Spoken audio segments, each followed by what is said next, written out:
Chapter 67। अब आगे। अरिन आयरा को अपनी बाहों में भर बेड पर लेटा हुआ था। उसने आयरा से कहा, तुम पापा के साथ कुछ दिन रहना चाहती हो तो जा सकती हो। आयरा अरिन के सीने पर सर रख बोली, अभी मुझे कंपनी में काम है। जैसे ही उस सब से मैं फ्री हो जाऊंगी, मैं उनके साथ ट्रिप पर जाऊंगी। अरिन बोला, जैसी तुम्हारी मर्जी। दूसरी ओर विवान निया बालकनी में सोफे पर बैठे थे। निया विवान के सीने पर सर रख बोली, विवान कहीं सच बाहर लाने के चक्कर में कुछ गलत तो नहीं कर रहे। इन सब में जीजू को कुछ हो गया तो मैं दी को कैसे फेस करूंगी।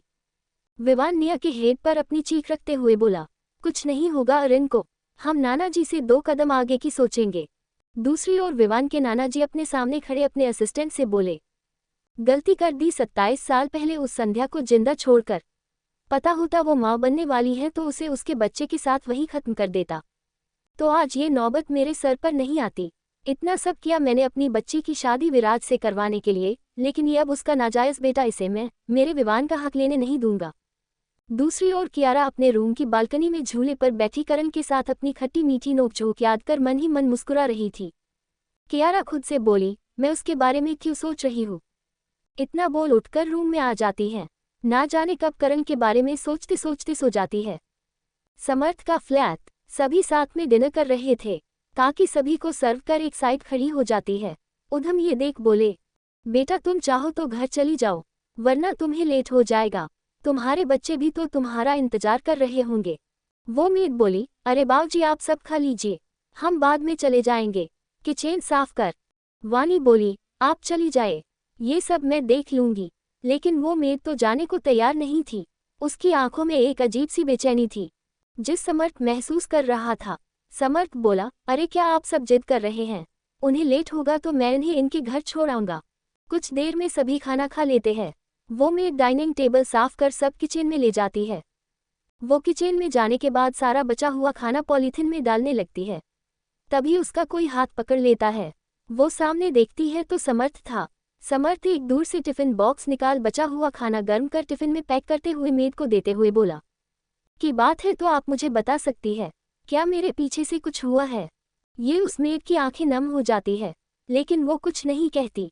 वो मेड समर्थ के साथ काफी समय से काम कर रही थी। वो उसके हाव भाव अच्छे से समझता था। समर्थ बोला, मैं अभी आया। वो अपने रूम में चला जाता है। रूम में वानी काकी से बात कर रही थी। काकी वानी से कहती है, तुम्हारा पति बहुत अच्छा है, उसने हमारे अनाथाश्रम में पैसे डोनेट किए हैं, इसे रेनोवेट करवा रहा है, बच्चों के लिए थी टीचर भी अरेंज करवाए हैं। मुझे खुशी है कि तुमने एक अच्छे लड़के से शादी की है। मैं तुमसे पहले हल्की नाराज थी पर अब नहीं हूँ। पहले मुझे लगा ना जाने तुमने कैसे लड़के को अपने लिए पसंद किया है, लेकिन अब तुम्हारी पसंद पर मुझे नाज है। वहाँ अच्छे से रहना। ये सब सुन वानी की आंखों में आंसू आ जाते हैं। समर्थ जैसे ही रूम में आता है, वानी उसे देख काकी से बोली, काकी मैं आपसे सुबह बात करूंगी। इतना कह कॉल कट कर देती हैं, लेकिन उसकी नज़रें समर्थ को ही देख रही थी। समर्थ साइड टेबल से अपना वॉलेट ले वापस चला जाता है। वानी भी उसके पीछे पीछे आती है। समर्थ अपनी मेड को कुछ पैसे देते हुए बोला, ये रखिए। वो मना करते हुए बोली, अरे नहीं, मेरी सैलरी मुझे मिल चुकी है तो मैं ये कैसे ले सकती हूँ। समर्थ बीच में बात काट बोला, ले लीजिए, शायद आपको जरूरत है। ये मैं एहसान नहीं कर रहा, मेरे पीछे से मेरे घर को बिल्कुल वैसा का वैसा साफ सुथरा रखने के लिए सोच लीजिए, बस इसलिए ज्यादा दे रहा हूँ। समर्था में इशारा कर उसका हाथ पकड़ वो पैसे उसके हाथ में रख बोला, मैं आपको घर छोड़ देता हूँ, मैं नीचे इंतजार करूंगा। इतना बोल वो जैसे ही किचन से बाहर आता है, सामने वानी खड़ी थी। वो धीरे से घबराते हुए बोली, वो मैं पानी लेने आई थी। इतना बोल किचन के अंदर जा फ्रिज से पानी की बोतल ले रूम में चली जाती है। समर्थ अपनी मेड को घर छोड़ने जा रहा था। वानी बालकनी में खड़ी देख रही थी। वो खुद से बोली, ये इतना बुरा भी नहीं है। वापस रूम में जा बेड पर बीच में एक पिलो रख लेट जाती है, लेकिन उसकी आंखों में नींद नहीं थी। समर्थ अपनी मेड को उसके घर छोड़कर वापस आता है। वानी पूरे बेड पर फैलकर सो रही थी। पिलो नीचे पड़ा था जो उसने बीच में रखा था। समर्थ उस पिलो को बेड पर रख वानी को ठीक से ब्लैंकेट से कवर कर उसके बगल में खड़ा हो बोला, मैं जानता हूँ मैंने गलत किया है, लेकिन अब ये तुम्हारी हरकतों पर डिपेंड करता है कि तुम कैसा बर्ताव चाहती हो। इतना कह अपना लैपटॉप उठा स्टडी रूम में चला जाता है। अगली सुबह समर्थ अपनी कार हॉस्पिटल के बाहर रोकता है। वो कंफ्यूजन में वानी से बोला, ये तो रॉय ग्रुप का हॉस्पिटल नहीं है। इस पर वानी धीरे से बोली, आपने कहा था ना कि मैं आर्यन सर और आरवी के बीच में ना आऊं, इसलिए मैंने इस हॉस्पिटल में अप्लाई किया है। इस पर समर्थ बोला, बेस्ट ऑफ लक, तुम्हें ये जॉब जरूर मिलेगी। तुम एक अच्छी डॉक्टर हो, लेकिन बस अपने इमोशंस पर कंट्रोल करना सीखो। वानी अपना बैग ले सर हिला कार से उतर जाती है। समर्थ भी कंपनी के लिए निकल जाता है। आयरा जैसे ही अपने केबिन में आती है, सामने खड़ी निया उसे देख उसे गले लगा बोली, फाइनली आप अपने केबिन में वापस आ ही गई। ये चोर आप ही डिजर्व करते हैं। इतना बोल आयरा को उसकी चेयर पर बिठा देती है। खुद सामने चेयर पर बैठ बोली, इस केबिन ने आपको बहुत मिस किया। तभी आयरा के केबिन पर नॉक होता है। सामने समर्थ खड़ा था।